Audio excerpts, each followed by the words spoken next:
Hello, it's TruthSOSeeker here. I'm back from the dead, I guess, because I haven't uploaded in so long.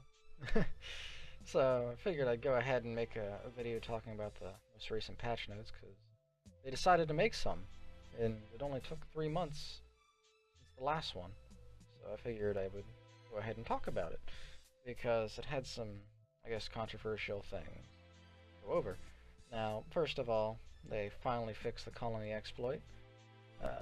They quote hot patched it a few months ago and made it so Colony is basically unplayable with Living Barrier. Not that you can't play Colony because you can still get skitters, so you can still play as them, but it's just kind of annoying because I always like getting Living Barrier. I actually thought it was a nice alternative. Do some things with it. But anyway, they fixed that. They fixed some problems with you being able to control other units in a leader power exploit. I'm not sure if that's referring to the colony exploit, but because they have it listed differently here, I'm not sure. It might have been something different. But either way, they apparently fixed it. So first off, we have Vortis, and he was someone I think really needed to be changed. He had so many. He has really even now so many broken prospects to him, and you can see a lot of things here, like his duration is what was mainly impacted. You see all these things hit by the duration of the goo, and I think this is fine because the goo lasted way too long. Let's be honest. And you see the damage was reduced as well by 8%. I know there were some people that were talking about it just shouldn't do damage at all, and I can kind of understand this because compare his goo to Serena's ice, right? I personally think that the goo is much easier to control and manipulate in terms of where you want the ice to be, or where you want the goo to be, and because it has a lasting effect, unlike Serena's, which I mean, in some respects has a lasting effect, but it's very different that you can't control where it goes. For you to be able to control it through leader powers and through your leader and whatnot is quite an insane perk to have.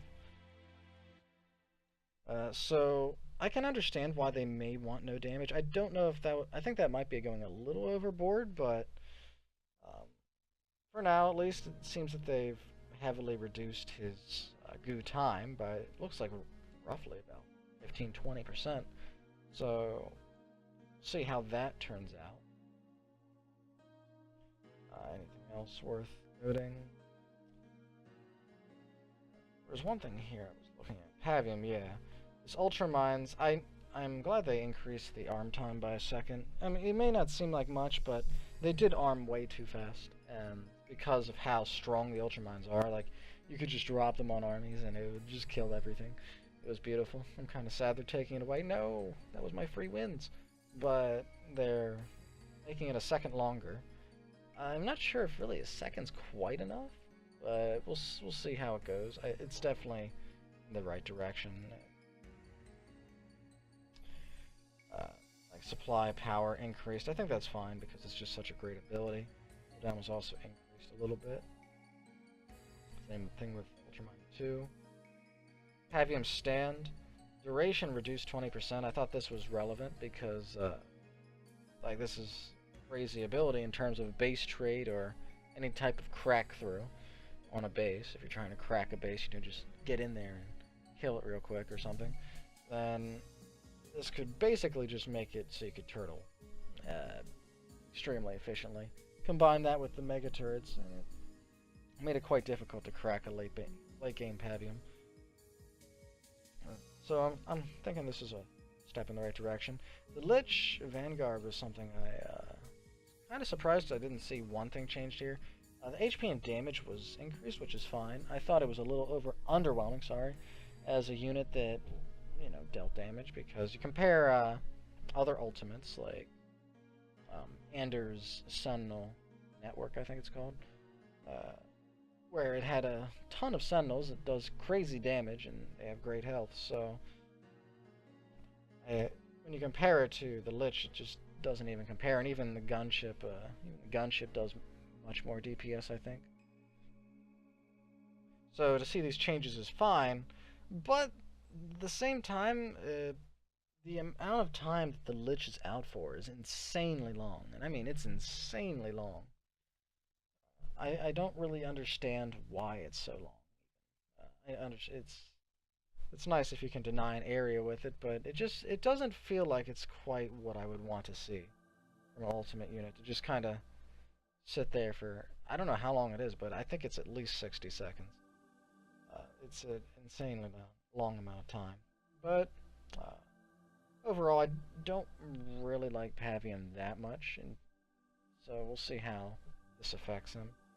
I'm not sure Pavian was that great. And I mean, what do I know, right? What do I know?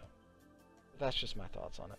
Rain of Fire, cooldown increased and damage reduced. Rain of Fire was another thing I think is a little interesting because I compared it a lot of times to Hunter's Brand, and Hunter's Brand is great because like you do massive damage and you slow down the. I don't know if the slowdown effect is still there. They may have got rid of it. Sure, maybe they just reduced it. But the thing is, with Rain of Fire, you can just kind of walk out of it. So I mean, yeah, it lasts a decent amount of time, but you just walk out of it. I've had it used on me several times, and honestly, not that overwhelming. I feel at least. But the cooldown was increased and damage was reduced. I'm not really for or against that, really. I didn't really think much of it. Immortal Warlord. Sun. Area of effect reduced. Yeah, I thought the area of effect needed to be reduced. It was kind of crazy how much range or area of effect that he had. I think it needed to change. I was glad to see that. Upgrade paint. Yeah. So this was something else I wanted to really talk about because this is something that's been under great controversy. There's been a lot of naysayers and truth speakers, no pun, about this. So I just thought I wanted to give my opinion on it. Now, Wolverines and Reavers have been buffed. Their area of effect in particular combined with HP. Oh, and yeah, splash damage, so basically area of effect. So they've been increased, but I want to talk about my concerns. Through my experience, and this is just my experience, I'm not saying this is fact, but I have not really noticed any problems with air interacting with anti-air in most regards. So, for example, game starts, you scout, they're going air. You build Wolverines, and you're fine, basically. I never really have had too much trouble. There is one issue in particular, though. If it gets to a late game, for example, and they can mass air, because, if you get to late game, then you start to get a lot of income going, and it's very quick to make a switch, so if you can make that switch quick enough and start mass producing air, triple pumping or whatnot, then it becomes a bit too much to deal with anti-air because your ability to micro a large number of air units makes it so that the anti-air can't really adequately deal with it at that point. Like, you just can't shoot fast enough to kill them. And that's not really resolved so much by this. It is impacted somewhat because, right, you can last longer. And the area of effect increase, splash damage increase, will help because, you can, like I said, hit more units, so that will help with this. But I don't think it's going to be enough because the ability to maneuver a giant death bomb of units that are very fast and can fly over terrain,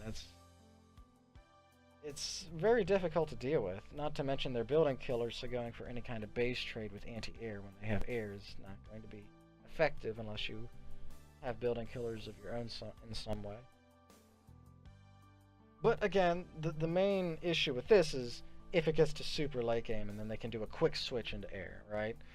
Generally, I don't really have any problems with air. Generally. Like I said, you see they're going air, you put in some anti-air, the air dies, the end. But we'll see how this plays out. Maybe this will help just ease the people saying they want the anti-air changed.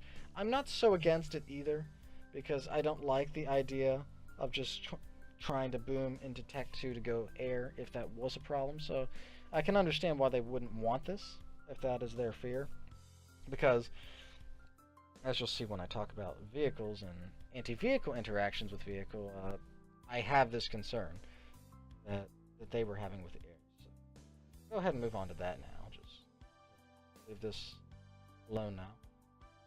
So, health and effectiveness of anti-vehicle units improved versus Tier 2 vehicles. So, Cyclops Hunters do better against Marauders Warthogs. Okay? So, and this needed to happen because, especially with Isabel, if you've seen from the recent Breaking the Clutch tournament, Warthogs are just great. They're amazing. I always loved going them as Isabel, because if you manage to get a slight lead into going to Tech 2, and you just start spamming these things out, because you'll get your second leader point around Tech 2, or Tier 2. Tech 2, yeah, Tech 2. Then you just kind of overwhelm them. And if they try to go, air, like I was saying, you just see they're going air, you throw in some Wolverines because you're already going on vehicles. You have the depot up already, and you kind of just deal with it. And if they go Cyclops, well, you just make more Warthogs, really, is what I found to be adequate, because the amount of power you need to invest to make Cyclops work just felt like it was way too much. Because, yeah, they're not putting any power into their Warthogs unless they're upgrading them to Tier 2, and that's upgrading the vehicles to Tier 2, and that's just not really a fair trade-off, I feel. Plus, Warthogs are much faster, whatnot. So it didn't feel like a fair trade-off for the anti-vehicle. It didn't feel right. Like you were getting your worth for investing all of that power into those Cyclops or those Hunters, when the Warthogs just kind of brushed it off.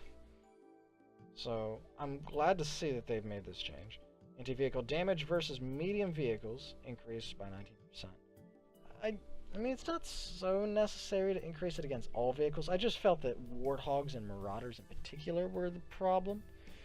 But I can at least understand. I'm surprised they increased it by 40% for anti-air, by the way. That seems crazy. I can just imagine a Hunter or a Cyclops engaging a Marauder now, or not a Marauder, a Reaver now. I'd be terrified to let my Reavers get near anti-vehicle after a 40% increase. And versus medium scout, that's fine, I guess. I think that's fair. Or that's Tier 3 vehicle. Sorry, but yeah, Tier 3 vehicle. This is something else that I thought needed to be touched on, because up until now, I don't really build Wraiths or tanks, because they're just bad. Unless they're Isabel tanks, then they're great. You build lots of them. But overall, they were just not inefficient. They didn't do their job well enough. Because the amount of time it would take you, the time and resources, you need 1500 power to queue Tech 3, and then you gotta wait all that time to get Tech 3. It's just a crazy amount of investment. And then when you get tanks, they just didn't really perform. Like, honestly, a lot of times I just kinda noticed that my tanks were almost going even with the Tier 2 vehicles, and it just didn't make sense, right? Why would you invest all of that power and resource to get Tech 3 and then invest the resources to get tanks out if they're just going to equalize with the Tech 2 army that they already have? It just didn't really make sense, and honestly, most times I felt like I was worse doing it, because it just didn't feel like it was a great, good idea to go for. It just didn't feel worth it. It wasn't effective. So I think all of these changes are good changes. I'm really interested to see how this plays out. Cyclops HP increased by 5%, Hunter HP increased by 5%. I think that's fair. They I think Hunter's honestly was fine already, but I did feel that Cyclops needed a health increase. They felt a little glass cannon. Scorpion canister. Now, I'm assuming the damage per second, it means if you get the upgrade, you're going to do more damage per second. Like any other normal upgrade from at least Halo Wars 1. So I'm assuming that's what this means, and if so, then I'm glad for it. Area of effect radius increased by 20%. I'm not sure if this means for the canister shell, like the Y ability, or if this just means for the shots in general. I'm hoping it's for the canister, because the canister was kind of underwhelming, to be honest. Unless you're Isabel again. But see if this helps. I think it will, honestly. Basically the same thing for the Grizzly. Wraith Scorch Mortar, damage per second increased by 21%, and damage per second increased by 19% for the Corrupted version. I'm actually a little upset for this. I think tanks are, after this change, I think tanks are going to be a lot better, but Wraiths are still going to have a problem, because they're going to be really glass cannony. What I mean is, you see how, like, damage increase for all these medium vehicles increased and whatnot? But the thing is in particular against anti-vehicle, I always felt that Wraiths kind of sucked. Like, they were just bad. Really bad. Like, sometime if you ever go into a custom game, just try it out and you'll see what I mean. The Wraiths just don't really stand up. And I feel like you're getting a bad trade-off or resource investment. Kind of the same argument as before. You're investing all that resource into getting Tech 3, and then just to get brushed over by Tech 2 is kind of right. I know that, you know, Cyclops Hunters are anti-vehicle, but that's still Tech 3 versus Tech 2 unit. The cost-wise doesn't really make sense either. But anyway, that's this update. I'm happy with the majority of the changes. I still think this is really what I was hoping for in some ways, just because, see, this came out the 12th of January, and the last patch was November 2nd. So it's a little underwhelming in that sense, just because we've had basically 3 months, over 3 months actually. 3 months? Am I doing math right? Oh, it's been 2 months. Yeah, 2.5 months basically. And this is all we really have. But it's at least steps in the directions that I wanted to see overall. The anti-air thing is still a little iffy, but anti-air versus air. But I think for now, just I should see how it goes, really. See how it goes. But that's it for this video. Hope you got something out of it, and I will maybe make another video some other time.